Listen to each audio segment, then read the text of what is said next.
Okay, here's our topic.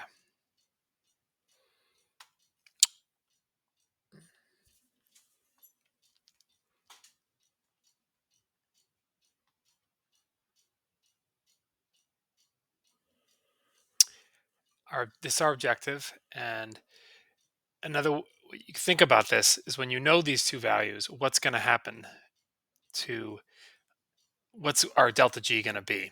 And another way to think of it would be that when one value is a certain sign and a certain sign is the other one, you should be able to say, hey, it's thermodynamically favored or not. That's what the objective means.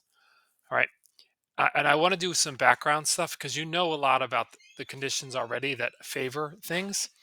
For example, with making water of these hydrogen oxygen gas, I want you to think about what like what the universe favors, and you kind of know this already.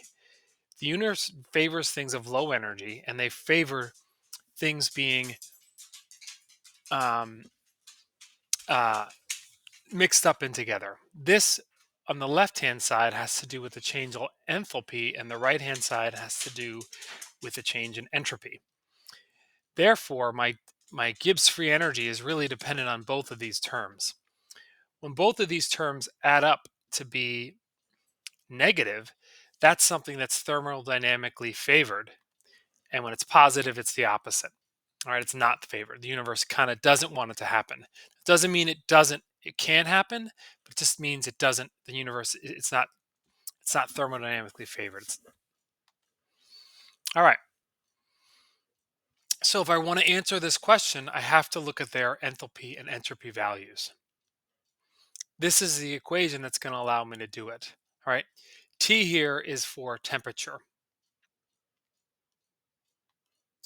Now, if I just consider the signs of my enthalpy and my entropy, I should be able to therefore predict my Gibbs free energy because temperature is always positive. So this value is going to be negative, negative, negative. That's going to give me a negative delta G. Therefore, under these two conditions, when my enthalpy is negative, entropy is positive, that means it's always a negative Gibbs free energy. It's always thermodynamically favored. If I flip the signs, it's never favored because it's always going to be a positive delta G.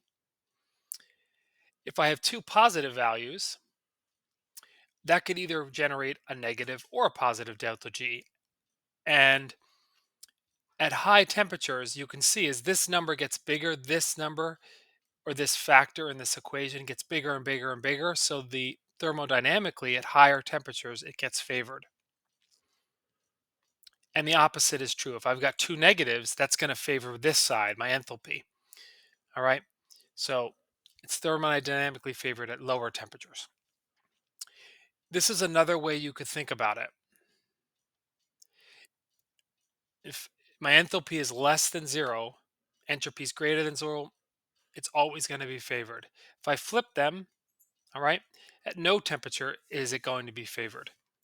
If I have both positive values, then that favors high temperatures, and both negative values, that favors low temperatures. All right. Now let's look at some examples. Here we've got a reaction between nitrogen and hydrogen. This is the Haber process. You'll notice that its enthalpy value, negative, and its entropy value is negative. We want to know its thermodynamically favored. Okay, I wrote out the formula. That shouldn't be a negative there. That's just delta H. I made a mistake. So what's it going to favor? This value being negative, this value also being negative means that this is going to be favored at lower temperatures because at higher temperatures, this is going to become positive and bigger than your enthalpy value. All right. All right. Now, how about this one? This is an endothermic reaction. That's going to be a positive enthalpy value. All right. If the entropy value is positive, that means this is going to be able to be bigger than this and make the Gibbs free energy negative, but you really are going to favor that at higher temperatures. All right. All right. Now, how about freezing?